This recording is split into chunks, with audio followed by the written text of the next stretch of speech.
Yeah, it's different because the dynamic was different in the tournament. Remember, we played last season. We played Connacht in that back-to-back game. Then we had a trip to South Africa with a group that didn't travel then, and they were getting ready.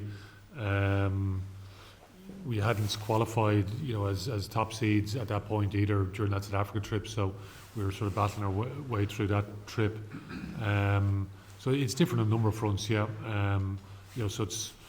For the group that we've had come back in from the Six Nations, you're trying to integrate last week and the tail end of the week before. You're playing against Stormers, so first v second. So there's all these different big game dynamics taking place at the moment, and you see it all across, the competition, Champions Cup, and what's gone on in the domestic competitions on the lead-in as well. So yeah, there's some differences.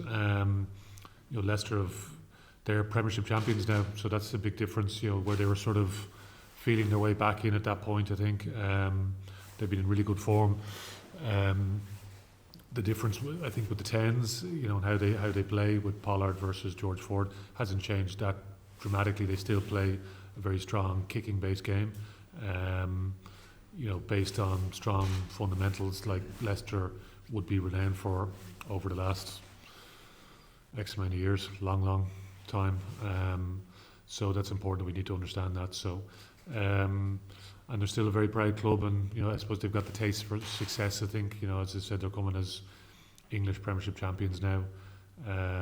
They've had a bit of transition with their coaching group, so which is different to what it would have been last year, but still roughly this. It's the same mindset is the same. Wigglesworth was there as a player coach, now as the head man. So, and he's pretty good understanding of what we do, I think, as well.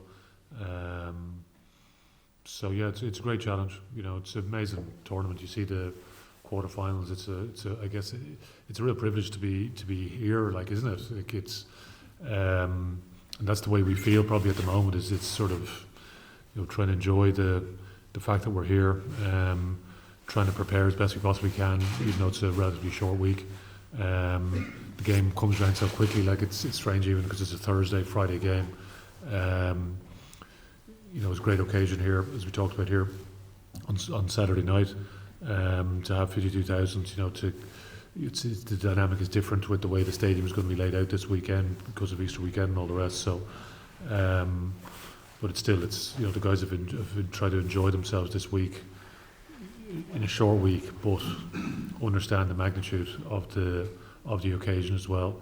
Because if you look at the four quarterfinals, you have six winners, and then you have the two South African teams, Stormers and Sharks, who are just huge teams in every sense of the word. So they're unbelievably exciting four ties, aren't they? So in many ways it's good to play first and see where we sit then at the end of the weekend. Caelan Doris is in at number 7. We've never seen him start a game in that position, in that jersey. How different is the role going to be for him compared to what he's used to doing week on week? Yeah, it's something we discussed quite a bit. Clearly, Josh out this week. Caelan was out last week, comes back in this week, and if that dynamic had been there in whatever order of those, say, 4 back rowers, Caelan would be the one that covers 7 anyway. So, and over the course of the last number of seasons, that's something that he has done. So.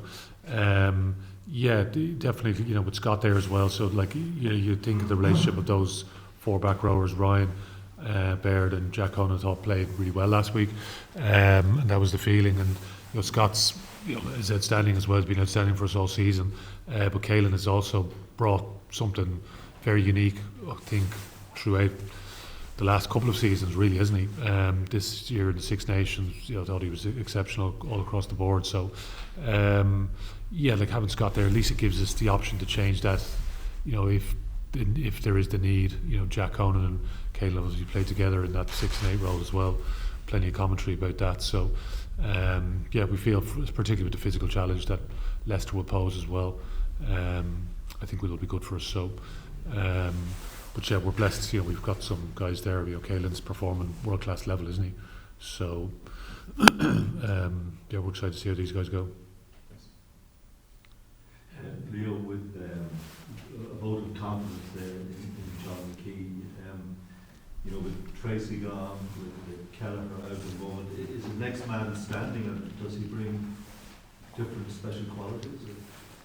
It was brilliant for him to make his Champions Cup debut in a big occasion against Ulster. Was great. And John is someone who's worked incredibly hard on his game. If you think he featured against the Sharks in Durban this time last year, so to progress to where he has now. So yeah, that's the thing about making sure that younger guys, plenty of work goes in there. And they've had a good battle, in terms of with the two guys away, Ronan and Dan, on international duty at different stages. So, as you mentioned about James Tracy having to retire, unfortunately, but with Tyke, McElroy, Lee Barron, and John, the three of them have been excellent, I have to say. And it's that competition they've been pushed each other on. John's just about got a nod there ahead of them, and it was great to see him come off the bench at the weekend. He deserves everything he gets because he works incredibly hard. So he's been excellent, I have to say. Timely return for Garry Ringrose, getting him back into the centre.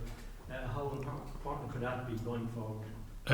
Yeah, Gary's such a key figure for us, isn't he? So he captained the team a good bit during the pool stages and in that block of games leading into the Six Nations, and yeah, he sees everything, Gary. So he knows what's going on. Good feel for the group. Exceptional player himself. So it's a great boost for the team. So usually competitive as well. Jordan's incredibly unlucky to drop out now after starting last week. Another one that we debated a fair bit as well. And we're lucky that we've got some really exceptional guys there. So very competitive group that we have. But yeah, hopefully this group now goes well, because it's there's just a wider group of players that gets you into these positions that you need to rely on. So back to the original question, probably around John the key, making sure that guys are ready to step in when required. So but yeah, it's some selections have been extremely difficult now. But yeah, no, it's great to have Gary back as well, because he brings such experience and his ability as well. So what type of game are you expecting from Leicester? Similar to maybe the quarter final last year? They're probably a better team than Leicester, so you're expecting a stronger challenge there. Yeah, I suppose it's well documented when we rocked up in Welford Road last year, on a lovely sunny day. The pitch was you're walking around covered in surface water. So I guess that leaves a bit of an indication in terms of the mindset they had last year.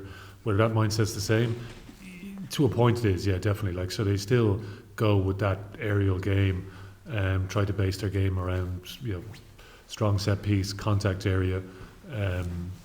They'll battle for everything. So they haven't changed the DNA from the time when I was playing over there, and as I said, the 20-30 years prior to that again. So it's based on hard work. The club is some great people there. They'll fight for everything. And our guys, they've been made well aware of it. So it's one thing being made aware of it, but it's really understanding it, a deep understanding of it. So again, I think it's just a great test. But when you're at this stage of the competition, you're going to be playing a very, very good team. So we're down to the last 8 now, and it's great, isn't it? You're former winners, Premiership champions, all the rest. So what do we expect? Even some of the team selection that they have with Freddie Stewart on the wing, again, I think the aerial challenge will come. Watching a little bit of the way England played against Ireland, so very aggressive line speed. That sort of trying to create that energy in the stadium. If you watch that game back, I think there's a few clues there in terms of a template that Leicester will come with. And they frustrated Ireland for large parts of that first half, especially. Obviously, there's the red card on half time, which is a big moment in the game, I think, isn't it? Because Ireland were quite frustrated, I thought, during up to that point.